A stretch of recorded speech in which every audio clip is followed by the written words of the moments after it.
മേപ്പടി രേഖകൾ മൂലവും ഡ്രൈവർ അന്ത്രോസിന്റെ മൊഴി അനുസരിച്ചും എഴുതി ഡ്രൈവർ അന്ത്രോസിന്റെ മൂലവും താനൊക്കെ എന്നാണോ എഴുത്തൂത്ത് പഠിക്കുന്നത്? ഡ്രൈവർ അന്ത്രോസിന്റെ മൊഴി അനുസരിച്ചും ദിവാകരൻ മുതലാളിയുടെ വകയാണെന്ന് സംശയാതീതമായി തെളിഞ്ഞിരിക്കുന്നു.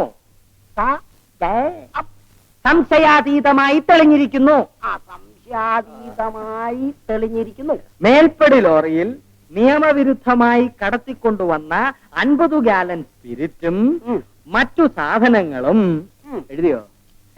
മുതലാളിക്കു വേണ്ടി തന്നെ വ്യാജമായി കടത്തിക്കൊണ്ടുവന്നതാണെന്ന് ബോധ്യപ്പെട്ടിരിക്കുന്നു. മേൽപ്പടി ലോറിയെയും അതിലെ സ്ഥാവരജംഗമ വസ്തുക്കളെയും കസ്റ്റഡിയിലെടുത്തിരിക്കുന്നു. എന്താ രാമൻകുട്ടി എഴുതി തീർന്നില്ലേ? എഴുതി തീർന്നില്ലേ? ഇപ്പൊ തീർത്തേക്കാം. നമ്മൾ ലോറി പിടിച്ചത് കാരണം എത്ര പേരാണെന്നറിയാമോ ഭീഷണിപ്പെടുത്തിക്കൊണ്ട് ഫോൺ ചെയ്യുന്നത്? ഇനി ആര് ഫോൺ ചെയ്താലും ദിവാകരൻ മുതലാളി ആപ്പിലായത് തന്നെ. സിനിമയ്ക്കുള്ളിലെ സിനിമ എന്ന് പറയുന്നത് പോലെയാണ് ലോറി ബിസിനസിനുള്ളിലെ സ്പിരിറ്റ് ബിസിനസ്. നമസ്കാരം ഇൻസ്പെക്ടർ സാർ. എനിക്ക് പ്രൈവറ്റ് ആയി ചില കാര്യങ്ങൾ സംസാരിക്കാനുണ്ട്. നമുക്കങ്ങ് അകത്തോട്ടിരിക്കാം. യെസ് രാമൻകുട്ടി, ആ ഡ്രൈവറുടെ ചാർജ് ഷീറ്റ് തയ്യാറാക്കുന്നതിന് മുമ്പ് എനിക്ക് അയാളെ ഒന്നുകൂടി ചോദ്യം ചെയ്യണം. സ്റ്റേറ്റ്മെന്റ് എളുപ്പം കൊണ്ടുവരും. മിസ്റ്റർ ബാലേന്ദ്രൻ എന്നെ അത്ര ധൃതി പിടിക്കുന്നത്? അവർ സാവധാനത്തിൽ എഴുതിക്കൊണ്ട് വരട്ടേന്നേ. കമോൺ.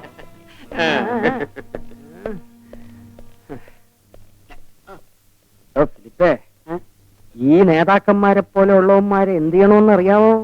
വെടിവെച്ച് കൊന്നിട്ട് തല്ലിക്കൊല്ലണം. എന്താണ് സംസാരിക്കാനുള്ളത്? മിസ്റ്റർ ബാലേന്ദ്രൻ, തുളസിയെ കണ്ടുപിടിച്ചു കൊടുത്തതിൽ ദിവാകരൻ മുതലാളിക്ക് നിങ്ങളോട് അതിരറ്റ ബഹുമാനമാണുള്ളത്. അദ്ദേഹം നിങ്ങളെ കുറിച്ച് സംസാരിക്കുന്ന കേട്ടപ്പോ സത്യത്തിൽ എനിക്ക് നിങ്ങളോട് അസൂയ തോന്നിപ്പോയി.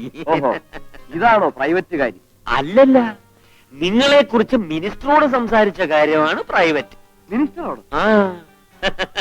സീനിയോറിറ്റി പോലും നോക്കാതെ നിങ്ങളെ പ്രൊമോട്ട് ചെയ്യണമെന്ന മുതലാളി മിനിസ്റ്ററോട്. സത്യം പറഞ്ഞാൽ മുതലാളിക്ക് എന്നോട് ഇത്രമാത്രം സ്നേഹമുണ്ടെന്നുള്ള കാര്യം ഞാൻ അറിഞ്ഞിരുന്നില്ല. പിന്നെ നേതാവ് വന്ന കാര്യം പറഞ്ഞില്ലല്ലോ.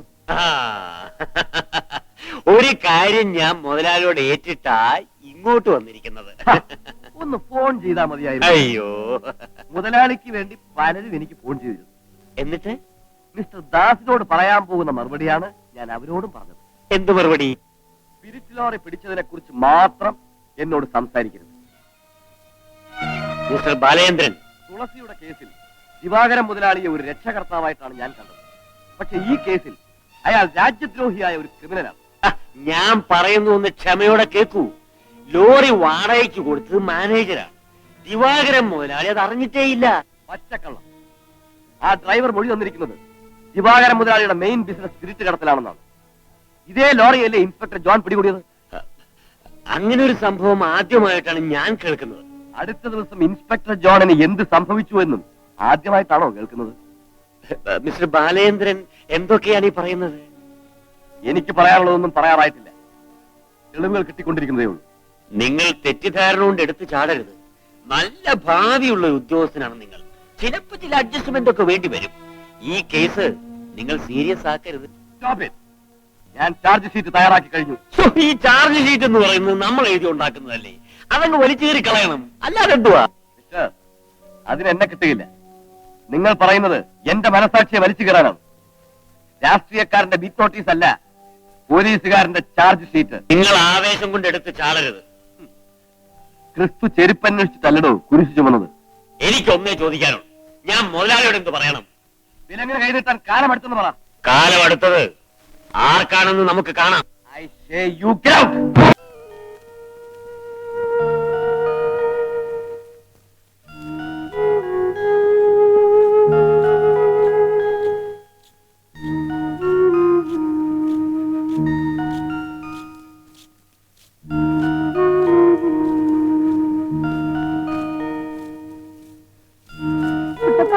എന്താ കുഞ്ഞെ? ഇതൊക്കെ ആർക്കാ? രജിസ്ട്രാറെ സൽക്കരിക്കാനാ. കുഞ്ഞറിഞ്ഞില്ലേ? നിങ്ങളുടെ വിവാഹം ഈ വീട്ടിൽ വെച്ച് രജിസ്റ്റർ ആക്കാൻ വേണ്ടി മുതലാളി രജിസ്ട്രാറെ പഴിവെച്ച് വരുത്തിയിരിക്കുക. വിവാഹം നടത്താനോ? വിവാഹം മാത്രമല്ല, തുളസി കുഞ്ഞിനെ കൊണ്ട് എന്തൊക്കെ പ്രമാണങ്ങളും രജിസ്റ്റർ ചെയ്യാനുണ്ടെന്നൊക്കെ അവിടെ പറയുന്നത്. എന്തോ? ഈ വാതിലൊന്നും നോക്കാമോ?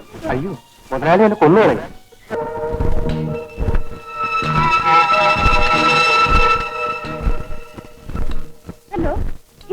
സാറാണോ? എന്റെ ജീവനെങ്കിലും രക്ഷിക്കൂ സാർ. ഇവിടെ രജിസ്ട്രാറെ പടിവെച്ച് വരുത്തിയിരിക്കുകയാണ്. എന്റെ സ്വത്തുക്കൾ പിടിച്ചു പറിച്ച് എനിക്ക് ഇഷ്ടമില്ലാത്തവനെ കൊണ്ട് വിവാഹം കഴിപ്പിക്കണം. ഹലോ, വാടി.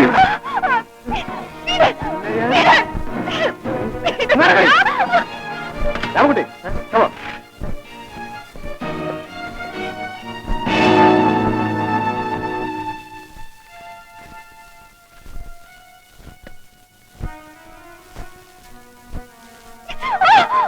വാടി ഇവിടെ. നടക്കടി. ഇല്ല, എന്നെ കൊന്നാലും ഞാൻ ഒപ്പിട്ടില്ല. എന്ത് പറഞ്ഞു? തൊട്ടുപോകൽ. എന്നെ രക്ഷിക്കണം സാർ.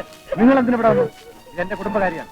ഓഹോ, കുടുംബത്തിൽ കൊല നടക്കുമെന്ന് പറഞ്ഞാൽ പോലീസ് വരാതിരിക്കാൻ പറ്റുമോ? നിങ്ങള് സ്റ്റേഷനിൽ ഇരുന്ന് നാട് ഭരിച്ചാൽ മതി. ഞങ്ങളുടെ വീട് ഭരിക്കാൻ വരണ്ട. ഈ വീട് ജപ്പാനിൽ നിന്നും കപ്പലിൽ കയറ്റി കൊണ്ടുവന്നാണോ? ഇതും ഈ നാട്ടിൽപ്പെട്ടതാ. തുളസി, ഞാൻ എന്താണ് ചെയ്യേണ്ടത്? എന്നെ വിട്ടിട്ട് പോകരുത്. ഞാൻ പറയുന്ന ഇനിയെങ്കിലും വിശ്വസിക്കണം. ഇതെന്താണെന്ന് വായിച്ചു നോക്കൂ.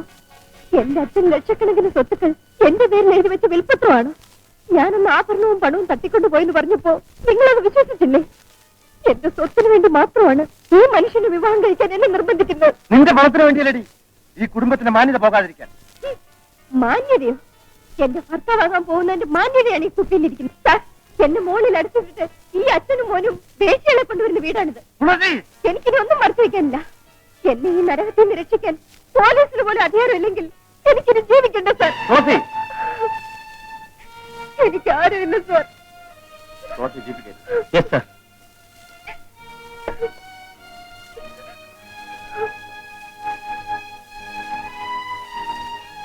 ബാലചന്ദ്രൻ, അധികാരമുണ്ടെന്ന് കരുതി എന്നെ അവമാനിക്കരുത്. അവളെ വിളിച്ചുകൊണ്ട് പോകാൻ നിങ്ങളാണ്. തുളസിയെ മാത്രമല്ല ഞാൻ കൊണ്ടുപോകുന്നു. ഈ സംഭവത്തിന്റെ ഒന്നാം സാക്ഷിയായ രജിസ്ട്രാറെയും ഞാൻ കൊണ്ടുപോവുകയാണ്. അദ്ദേഹത്തിന്റെ സാക്ഷിമൊഴി എടുത്തിട്ട് ഞാൻ ആരാണെന്ന് അറിയിക്കാം. Come on.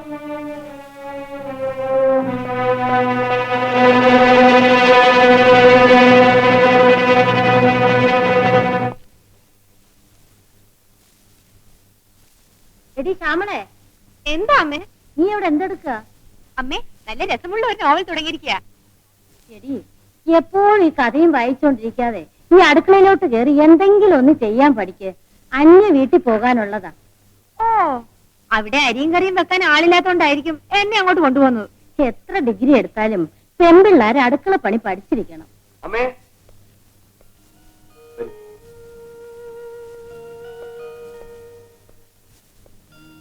അമ്മേ, ഇതാണ് ഞാൻ പറഞ്ഞ തുളസി. കൃഷ്ണൻ തമ്പിയുടെ മകളോ? അതെ അമ്മേ.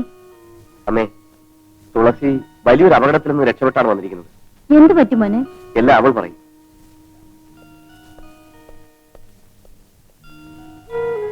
നിങ്ങളെ കൊണ്ട് ഒരു ചുക്കനും ചുണ്ണാമ്പിനും കൊള്ളില്ല മിസ്റ്റർ. അതുകൊണ്ടാണ് ഇത്ര അഹങ്കരിക്കുന്നത്. ബാലേന്ദ്രനെ കുറിച്ചുള്ള കണക്കുകൂട്ടലുകൾ അല്പം തെറ്റിപ്പോയി മുതലാളി. എന്റെ മുഖത്തടിച്ചതുപോലെയല്ലേ ആ പെണ്ണിനെ ഈ വീട്ടിൽ നിന്ന് വിളിച്ചിറക്കൊണ്ട് പോയത്? ഇപ്പൊ സ്പിരിറ്റ് കേസ് എന്നെ അറസ്റ്റ് ചെയ്ത് ചാലഞ്ച് ചെയ്തിരിക്കുക. മുതലാളി ഒന്ന് പേടിക്കാതെ. അവന്റെ ഉപ്പാപ്പയെ കൊണ്ട് ഞാൻ ആ കേസ് പിൻവലിപ്പിക്കും. ആ ബാലേന്ദ്രനെ കൊണ്ട് തന്നെ തുളസി ഇവിടെ കൊണ്ടുവരിപ്പിക്കുകയും ചെയ്യും. അല്ലെങ്കിൽ ഞാൻ ദാസ് മാവുങ്കലല്ല. ഞാൻ തെറ്റുകാരിയാണോ? അമ്മ തന്നെ പറയണം. എന്റെ മോള് വിഷമിക്കാതെ. ഇവരുടെ അച്ഛനുള്ള കാലത്ത് ഒരു കൂടപ്പിറപ്പിനെ പോലെ ആയിരുന്നു കൃഷ്ണൻ തമ്പി ഞങ്ങളെ സഹായിച്ചു. ഞാനും എന്റെ മക്കളും ഒരിക്കലും അത് മറക്കില്ല. തുളസി ചേച്ചി, ഇനി ഞാൻ നരകത്തിലേക്ക് പോകണ്ട. എന്റെ അമ്മാവൻ ഒരു ചെകുത്താനാണ് ശ്യാമളെ. എന്നെ സഹായിക്കുന്നതിന്റെ പേരിൽ ബാലചന്ദ്ര സാറിനോട് ചെയ്യാവുന്ന ദ്രോഹങ്ങളെല്ലാം ചെയ്യും. ചേട്ടനെ ഒരു ചെകുത്താനും ചൊറിയണ്ട. ഡിഎജി നേരിട്ടിടപെട്ടാ ചേട്ടനെ ഇവിടെ നിയമിച്ചിരിക്കുന്നത്. മിസ്റ്റർ ബാലേന്ദ്രൻ എവിടെ? അകത്തുണ്ട്. ഒന്ന് വിളിക്കൂ. മോനെ, good morning. Good morning. Mister Balendran, ഈ സ്ഥലം കുറ്റവാളികളുടെ ഒരു കോട്ടയായതുകൊണ്ടാണ് നിങ്ങളെ ഇങ്ങോട്ട് നിയമിച്ചത്. പക്ഷെ നിങ്ങൾ അവരെക്കാൾ ക്രിമിനലായത് കഷ്ടമായി പോയി. എന്താണ് ഈ പറയുന്നത്? ദിവാകരൻ മുതലാളിയുടെ മരുമകൾ തുളസിയെ നിങ്ങൾ ഈ വീട്ടിൽ കൊണ്ടുവന്ന് താമസിപ്പിച്ചിരിക്കുന്നത് ശരിയാണോ? തുളസിയുടെയും രജിസ്ട്രാറുടെയും മൊഴി വാങ്ങിയിട്ടാണ് തുളസിയെ ഞാൻ ഇങ്ങോട്ട് കൊണ്ടുപോകുന്നത്. നടന്നത് എന്താണെന്ന് അറിയണമെങ്കിൽ സാർ ആ സ്റ്റേറ്റ്മെന്റ് ഒന്ന് വായിച്ചു നോക്കണം. പോലീസ് കസ്റ്റഡിയിൽ കിട്ടിയാൽ ആരെ കൊണ്ട് എന്ത് വേണമെങ്കിലും എഴുതി വാങ്ങിച്ചൂടെ? ഞാൻ നിങ്ങളോടല്ല കണ്ടോ സാർ, കണ്ടോ? മേലുദ്യോഗസ്ഥനായ സാറിന്റെ മുന്നിൽ വെച്ച് ഇത്രയും ധിക്കാരം കാണിക്കുമ്പോ നാട്ടുകാരോട് എന്തായിരിക്കും സ്ഥിതി? Please wait. Mister Balendran, Thulasi ഇപ്പൊ തന്നെ പറഞ്ഞയക്കണം. സോറി സർ, അയക്കില്ല. ഒമേമൈ ഓർഡർ. സാർ, ഇവരുടെ മുമ്പിൽ എന്നെ ഒരു റബ്ബർ സ്റ്റാമ്പ് ആക്കരുത്. ഒരാളിന്റെ ജീവൻ രക്ഷിക്കുന്നത് നിയമത്തിന് നിരക്കാത്തതാണ്. നിങ്ങൾ എന്നെ ലോ ആൻഡ് ഓർഡർ ഒന്നും പഠിപ്പിക്കണ്ട. തുളസിയെ പറഞ്ഞയക്കുന്നതാണ് നല്ലത്. ആ അതെ അതെ. സാർ, എനിക്ക് നിയമമൊന്നും അറിഞ്ഞുകൂടാ. പക്ഷേ ഒരു പെണ്ണിന്റെ മാനം രക്ഷിക്കാൻ മേലുദ്യോഗസ്ഥന്റെ അനുവാദമൊന്നും വേണ്ട, ആണത്വം മതി. അമ്മ അകത്ത് പോണം. നിൽക്കുമോനെ, തുളസി കൊണ്ടുപോകാനല്ലേ ഇവർ വന്നിരിക്കുന്നത്? അതെ, ഒരു ബന്ധവും ഇല്ലാത്ത ഒരു പെൺകുട്ടിയെ ഒരു പോലീസ് ഇൻസ്പെക്ടർ വീട്ടിൽ കൊണ്ടുവന്ന് താമസിപ്പിച്ചിരിക്കുന്നത് ഡിപ്പാർട്ട്മെന്റ് പോലും അപമാനമാണ്. ഒരു മേലുദ്യോഗസ്ഥന്റെ അധികാരത്തോടല്ലേ നിങ്ങൾ സംസാരിക്കുന്നത്? അതെ, എന്നാൽ ഇവനെ പെറ്റു വളർത്തിയ അമ്മ എന്ന നിലയിൽ എനിക്കും ചില അധികാരങ്ങളുണ്ട്. അതിനെ നിഷേധിക്കാൻ നിങ്ങൾക്ക് ഏതെങ്കിലും നിയമമുണ്ടെങ്കിൽ നിങ്ങൾ എന്നെ അറസ്റ്റ് ചെയ്തുകൊണ്ട് പൊക്കോളൂ.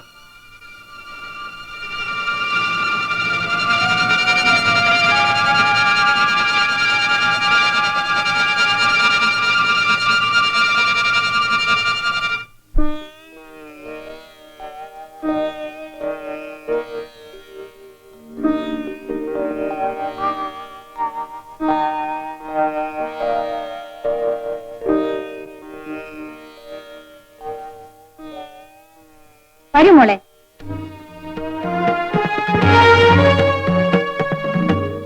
അമ്മേ, മോനെ, ഇതൊരമ്മയുടെ അധികാരമാണ്. ഈശ്വരൻ നിശ്ചയിച്ച മുഹൂർത്തം പിടിക്കും. ആ